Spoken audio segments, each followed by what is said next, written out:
Good afternoon, everyone. Chris Harges with the Next in the Backyard Banters series.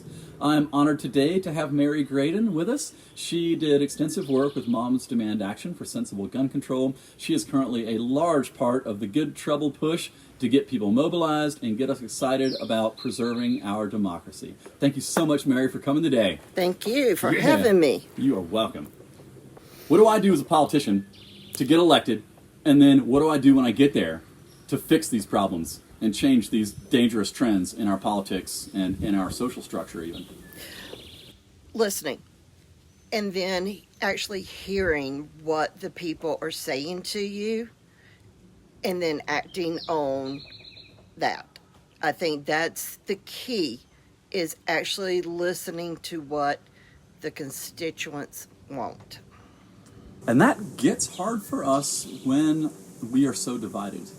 I feel like neighbors are afraid to talk about politics. Family members are afraid to bring it up. It ruins Thanksgiving dinners. And I think you're absolutely right that we need to not only listen to each other with our time, but with an open mind and not demonize each other or brand each other with these labels of liberal or conservative. And it is one thing I've been pushing for, is trying to have conversations with people, even all the way at the opposite end of the spectrum from me, and try to understand, what their disagreements are with the Democratic Party, which I love, and try to find ways where we as Democrats can meet them in the middle on the issues that we can bend on, so that we have the ability to preserve the issues that we should not bend on, like basic human rights and equality. And also, I feel like we have more in common than we have been told we have. Yes. When we go down to Hendersonville every Thursday to the McDonald's to protest against Chuck Edwards, people are coming up to us wanting to know what we're doing, and it's a 50-50 split. And when we start talking to independents and Republicans, we start talking and we realize, oh, we do think alike about these things. And we actually have one woman say, I really want to talk to y'all more, but I've got to get home. How can we connect and continue this conversation? She's been a diehard Republican since the day she started voting. Yeah. And I see that as well, especially with in-person conversations, that once you get face-to-face with someone, and I ask the potentially loaded and reflexive question of, what prompted you to vote for Trump? What prompts you to vote Republican? But I do it in a way that lets them know I actually want an answer. I'm not trying to beat them down or belittle them. I really want to know. And I've been amazed that in person, at least, people give me answers that sometimes make more sense than I expect. Oh, yeah.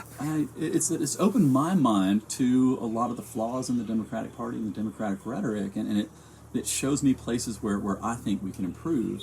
And specifically, my thoughts are immigration and crime control are areas where Democrats, in my opinion, have failed. I feel like we need secure borders. We need to know who's in our country. And we need to make sure that the people who are in this country are paying taxes and are part of the system. And right now, the mostly Democratic-led immigration system, the open immigration system, does neither of those things. And people are rightfully angry about that.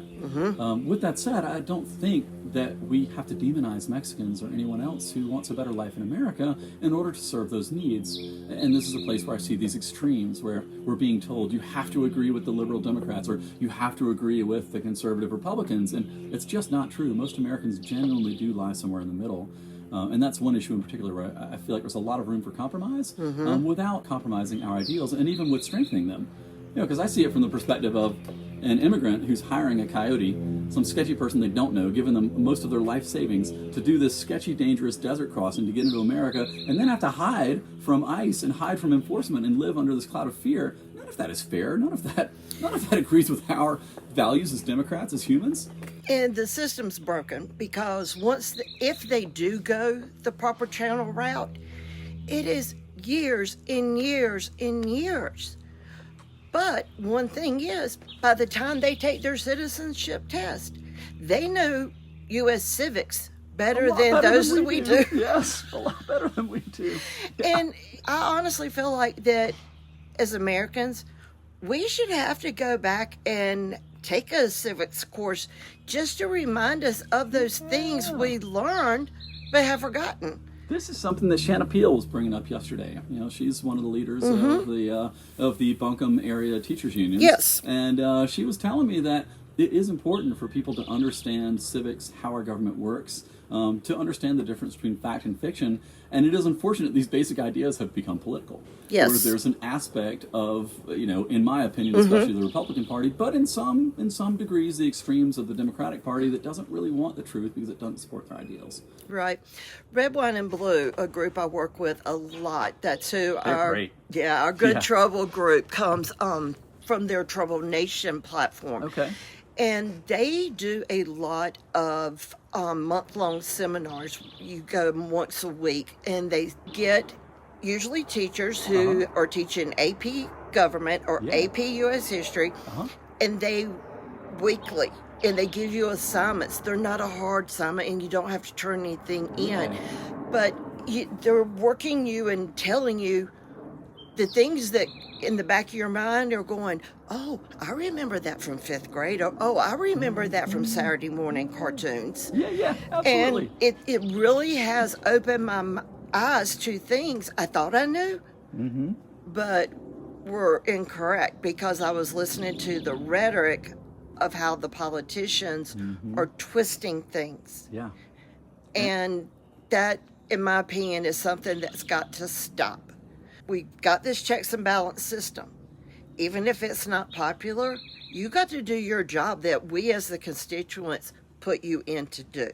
And if you can't handle that because you're scared you might not get reelected, you don't need to be there. They're sometimes caught between a rock and a hard place. I saw this with the budget here in Buncombe County, Asheville, and the school system. They have income that's been reduced because of Helene from tourism. We had to spend a bunch of money up front that nobody was counting on to start the recovery, that we have not gotten that income reimbursement from the government that they promised us. So there had to be cuts made somewhere. And, you know, nobody wanted to make cuts. Nobody wanted to not fund every department's budget to the fullest. But that's not reality right now. Right. And that's hard. And I think we forget that our politicians, the people that are in local government, school boards, state government, U.S. government, they are people. And they have thoughts and feelings.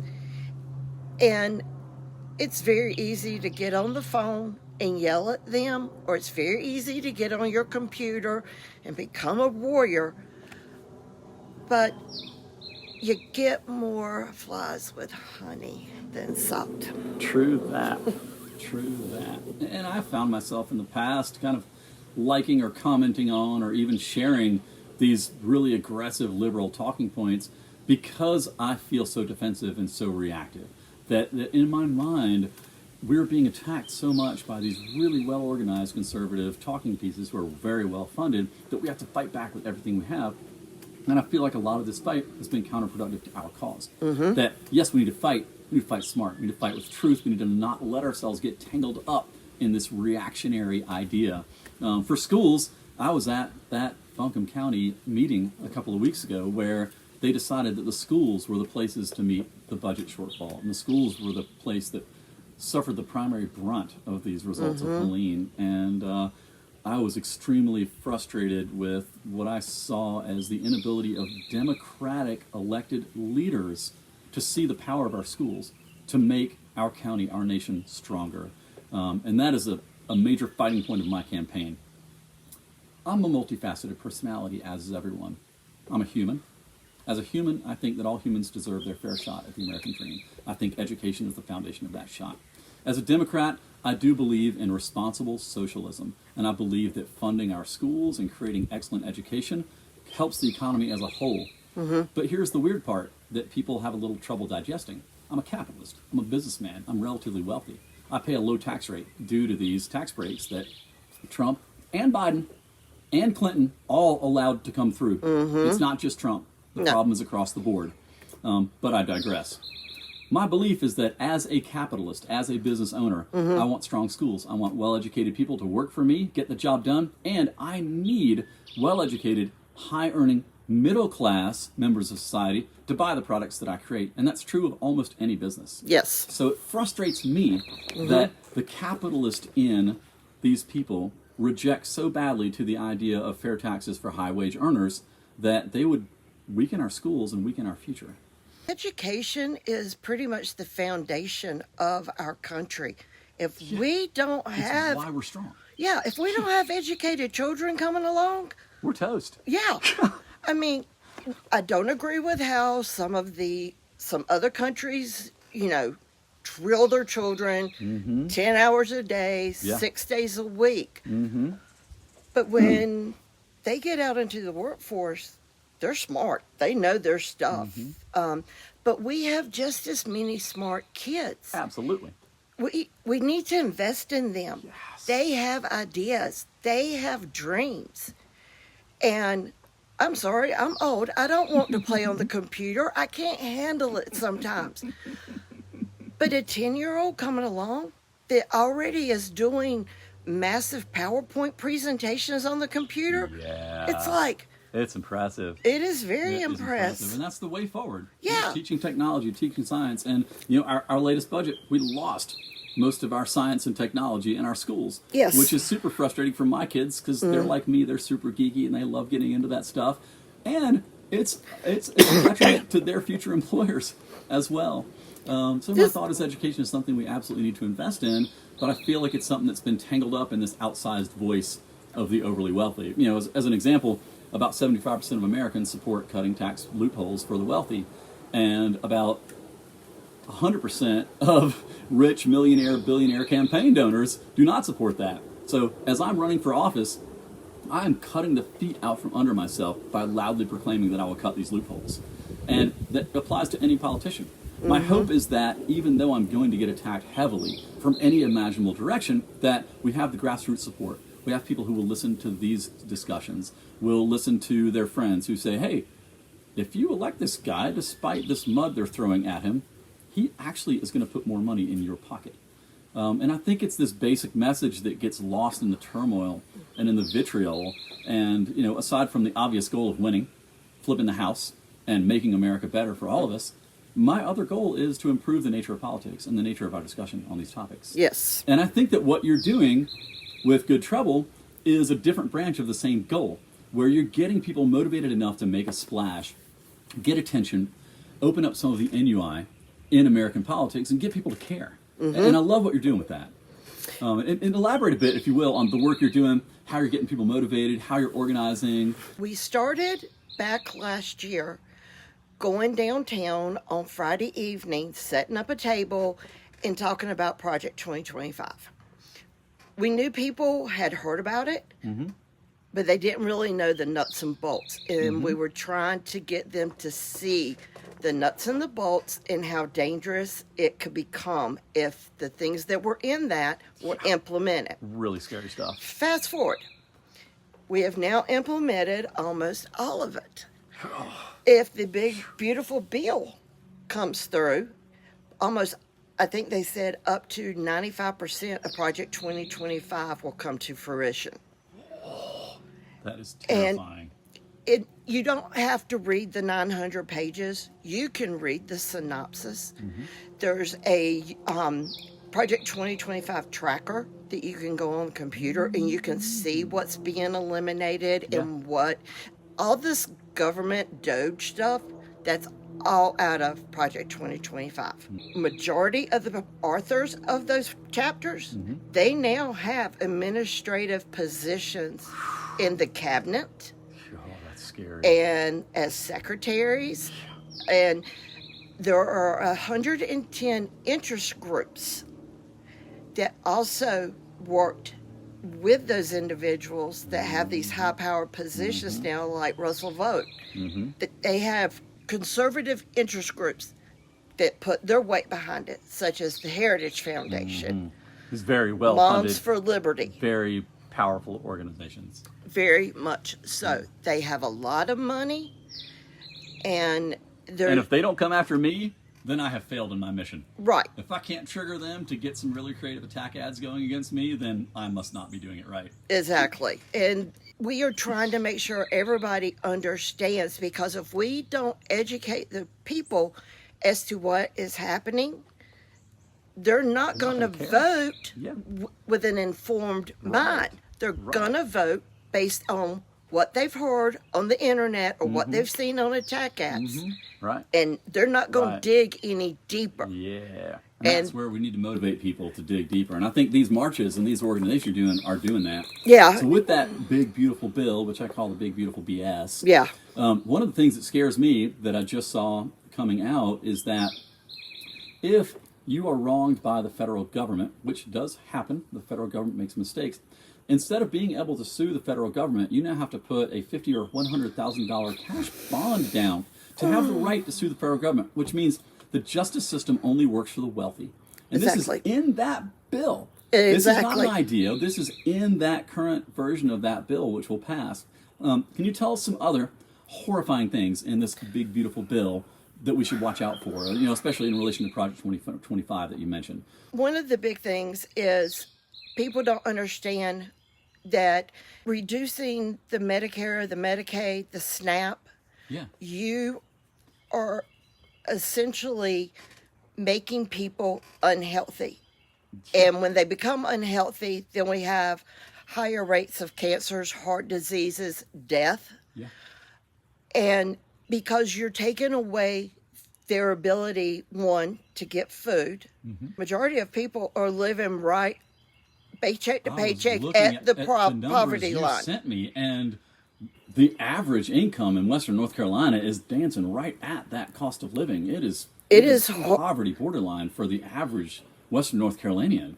It's scary. And when I read, what was it, 250-some thousand for the median home, I'm going, if you look at the houses for sale here just in Buncombe County, you can't buy anything for $250. No.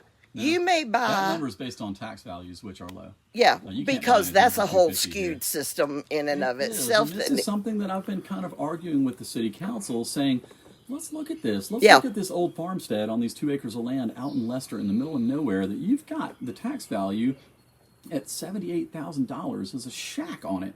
Nothing livable. And then you've got some of these really nice houses in these neighborhoods that are worth $600 or $750. And you've got them appraised for $250, $350, $400. Like, let's fix that. There's a place we can get money. And you know why they're not doing it. Oh, yeah, because that's where they live. Well, that's where they live. They'd pay more taxes. And their campaign donors are living in those houses. Yes. And so if we fix the system where they're actually paying their share, then they get nuked. Yeah. I even offered them money. I said, hey, I'm not super rich, but I got some money to throw in these campaigns. I got $1,000 for each of you if you will vote for this school bill to fund our schools fully. And I've got $1,000 against each of you for each of your opponents who don't vote it. So I'm going to owe $7,000 come the next city council meeting, and I'll pay up because that's what it's going to take. It's going to take people who are not afraid to put their income on the line, work some overtime, and fight against these dark money interests and these wealthy interests. It's the only way to win.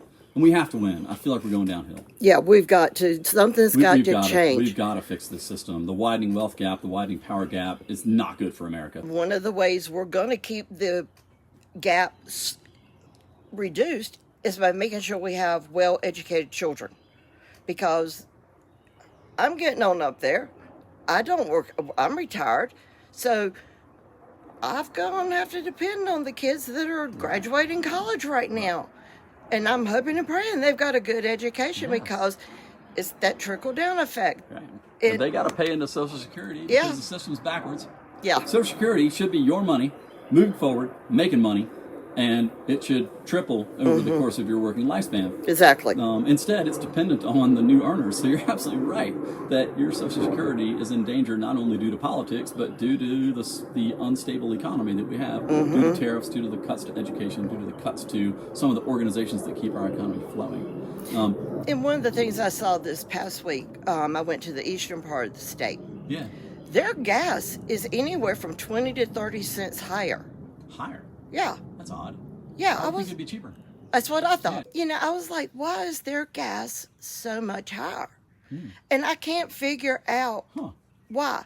That is odd. Because when I saw it, I was like, that's not what I paid. Yeah.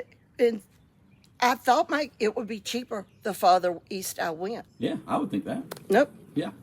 No, there's definitely some weird economics, and a lot of it is regulatory. A lot of it's just supply and demand. And I think that there's a lot of talk about regulation versus economy. There's a lot of talk about DOGE, government efficiency, and being a government employee, I am a federal contractor for the Department of Defense. The department I work in has room to do our job cheaper and better. It's significant. It's not small. It's significant room.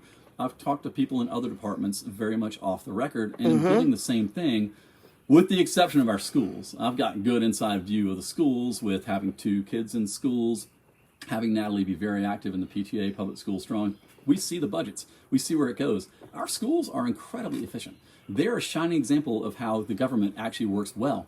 So we can model that. And the reason it works so well is because it's got oversight.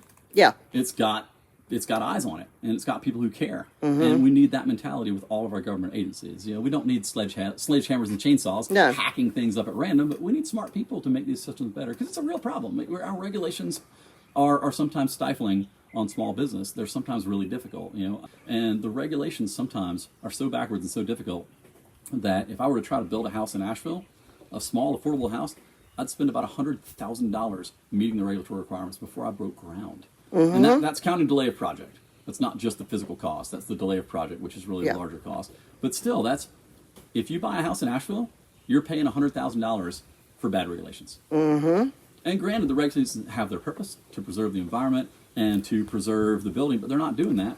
We're still getting traffic snarls. We're not putting money into parks and sidewalks. My proposal would be to still, as a developer, still pay that $100,000.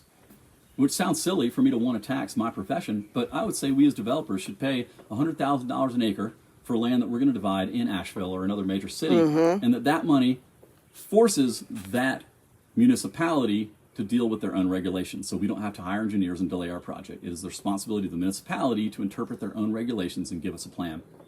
Then that money, instead of going down the drain, goes to parks and sidewalks. Or just some of our roads. Yes. And another thing we discovered with Helene and an ice storm back last December is that our infrastructure, the stuff we really don't see, but we need it there to function, our water, our cable, our electricity, they need upgrades. Yeah. A lot of our pipes underground carrying our water have never been replaced and upgraded. There's still clay pipes with roots growing through them. It's a whole nasty, nasty mess. And it's the kind of thing that we can only fix when we're not busy fighting. Right. Right now, I almost feel like this might sound dramatic, but, I feel like we are in a bit of a civil Cold War in the United States, where it's liberals versus conservatives. And we're so busy fighting over these big ideal issues and these bathroom bills and this cultural identity stuff that we're not able to sit down and say, oh, hey, let's fix this pothole. Let's make this regulation smoother so housing can be cheaper. Yeah. And I think that is the core issue. And while, there is an aspect with good trouble that is confrontational, that is adversarial, I still think that what you're doing will quell that vitriol by, like you said, getting people more involved. Also want to mention your previous work with Moms Demand Action. Yes. Because this is a place where we're also fighting, where I talk to people who own guns. I even talk to NRA members. I've talked to 6 or 7 NRA members and said, what do you think our optimal gun control policy should be?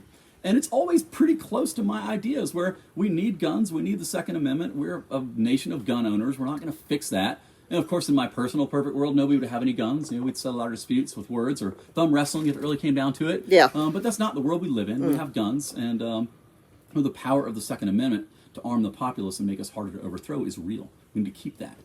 But we don't need people with violent tendencies, with mental instability, owning guns. We don't need this profile of people who tends to murder 50 or 100 school children to easily get a high-powered weapon.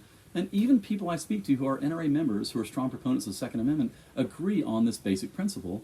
However, the system is so adversarial that the Republican Congress members won't even hear of any sort of gun control because they know that the NRA will primary them and kick them out. So it's just an example of how extreme things get.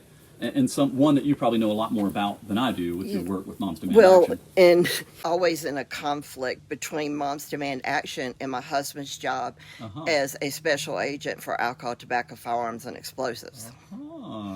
Interesting. That is an interesting mix to have in the house. Yes, it was. Like that. And, we are gun owners. But our guns are kept safe. They are in a gun safe. They're in a locked safe. And I always at first worried about it being locked up if somebody broke in. But my husband assured me with the new biometric safes, thumbprint is open. Two big things that I don't agree with about with guns is we allow people, like you said, who have mental instabilities, or we know they're going through a dark time and they're on that borderline. Yeah. They're still, so having red flag laws should not be this hardcore dramatic thing. This should not be a partisan issue. This is every single person I've talked to agrees that we need at least some degree of gun control for powerful weapons that can kill a lot of people. Oh, yeah. And, one of the things my husband always said that would make so much more sense is if you have to, technically, you're supposed to go to a federal firearm licensee to get a gun, FFL. That's before Dick's got rid of their guns. So like Sportsman's Warehouse, your gun stores. Yeah. They have paperwork. The government comes and inspects them. But you can go and buy all the bullets you want. So if all you gotta do is pick up a gun off market, which has got to be easy. Yes, very easy.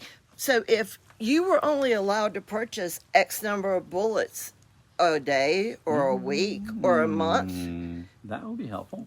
That could be helpful. You also need to regulate the components of making a bullet so that your do-it-yourselfers can't be at home mass producing bullets for their friends. Yeah. It's just one small way, but again, it's another regulation. Right. And it's something that people are generally opposed to regulation, but if it's a regulation that saves my kid's life, exactly, I can work with that. I can add a regulation to the table. If it does that, that's the purpose. Well, my daughter is the first generation of kids coming through the school systems. She started active shooter drills in preschool. It's terrifying. Kids shouldn't have to go through that. No. And they do. They should do them. Yeah, they shouldn't have to do them. They shouldn't have to do them. But because of that, she is so paranoid in large groups of people and in enclosed places that she doesn't know exactly how you can get out. A mall, a movie theater, a honky tonk, a concert. Right. So, didn't I just name 4 places where we had mass shootings? Yeah, you did. Okay. And you also named 4 places where people get together across different political stripes. Exactly. And are able to identify with each other and talk to each other. Yes. And that's one of my big fears is fear itself, that yes, people are dying, but people are afraid to come together and do the things we need to do to heal as a society. Well, that's the same way with us right now with these rallies.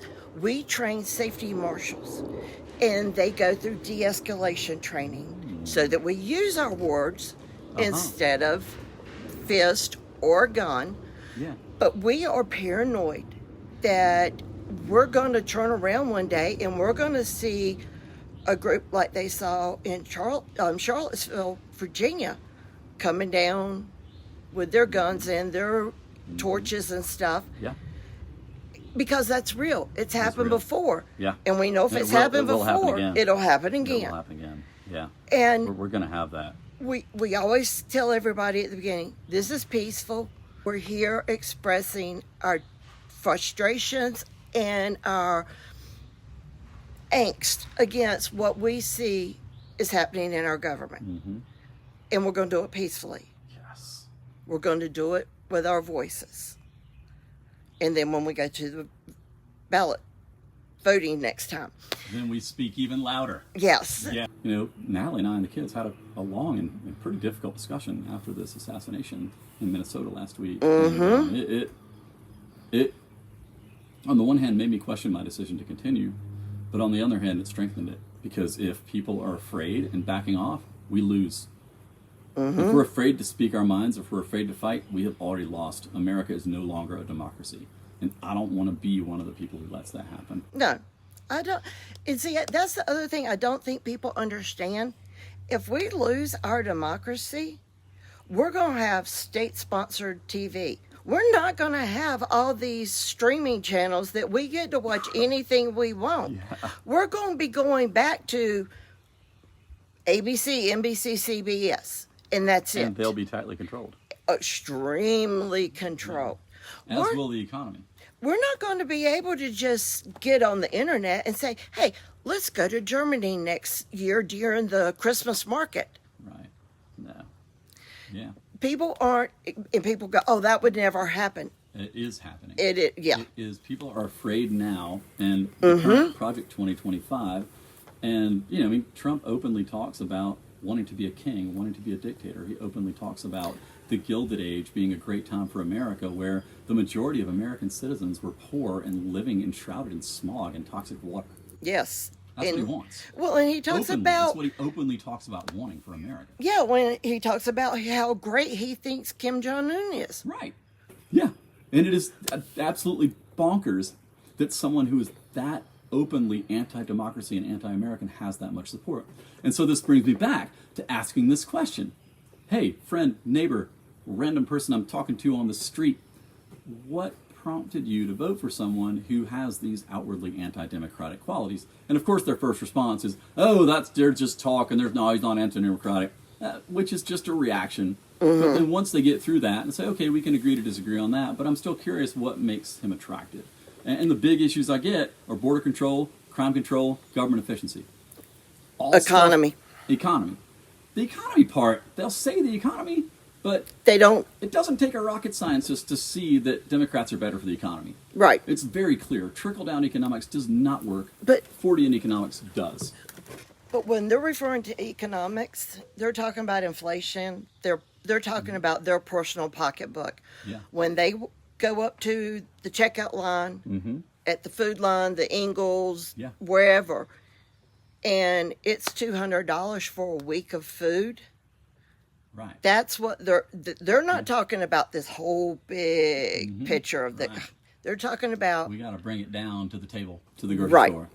But even there, if you look at what caused all this inflation, yes, Biden was a large part of it. I'm not afraid to admit that, and I'm not afraid to criticize Biden for his quote, Inflation Reduction Act, which did exactly the opposite, which also pushed the divide further by pushing a very liberal agenda, many elements of which I agree with, but which didn't keep his promise to be a kind of boring, middle-of-the-road politician, which is why he got elected.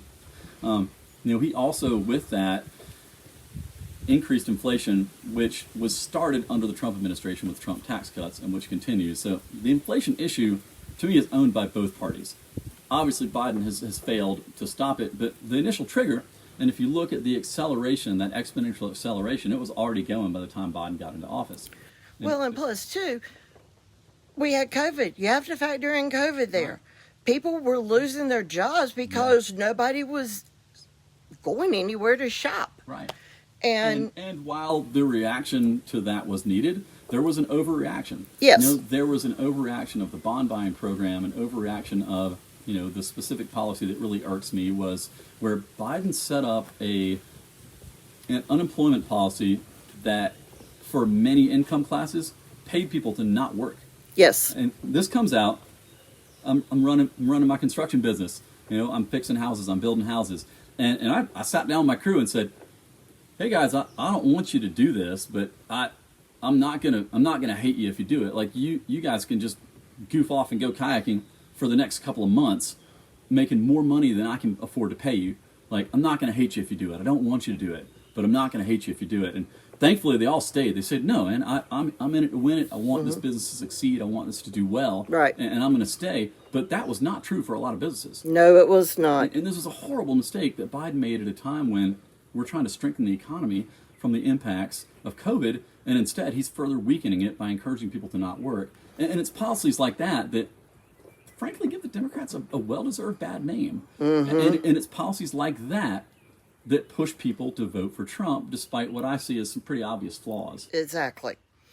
And that's where I also feel like the Democrats, they didn't listen. What I said earlier. Yeah. You got to listen and hear what the people are saying. If you're getting told every day, well, you know, I don't have any money to put up for savings for my future. Right. All my money is going to survive day to day, month to month, paycheck to paycheck. They're for some reason they weren't hearing that. And that's what they should have been addressing with people. Yeah. Is, okay, how do we fix this? Yeah. And we could have. We could easily. We could have shut down those tax cuts. That to me, you know, not necessarily from a PR standpoint, but from a physics of government standpoint, was Biden's greatest failure. He should have reversed those Trump tax cuts. Yes. He should have closed the loopholes, and that would have let all these people who are making $40,000 a year and paying $4,000 or $6,000 in taxes stop paying that. Yeah. And my thought is, there's fortunately a well-developed platform on this done by the Patriotic Millionaires, where they looked at closing these loopholes and they crunched the numbers and did the math. They say you can close these loopholes only on true high earners of $1 million a year or more, and use that to create a tax credit where if you're at that poverty line, you're not paying taxes. It's only when you climb above that poverty line and start being able to actually cover the basic cost of living that you start paying taxes. They would also double the minimum wage, and they also agree with my ideas of enforcing antitrust legislation so that employers have to pay a fair wage. For example, Mission ACA has taken over most of the hospitals around Asheville. If you want to work in a top-notch hospital as a specialist, as an ICU nurse, you've got to work for Mission.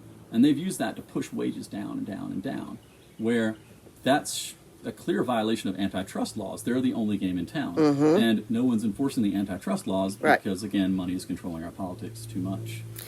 Well, I learned last week of another way that state government is wasting our money.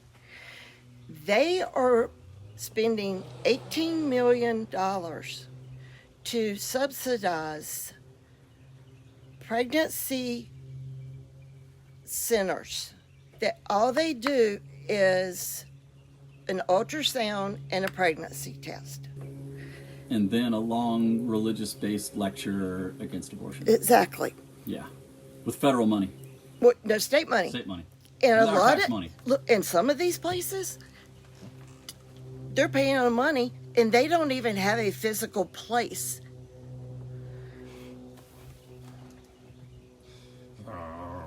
So yeah, that was one. That, I mean, we literally all sat there with our mouths hanging up, And we don't have enough money to pay for our schools. Yeah. It's like, yeah,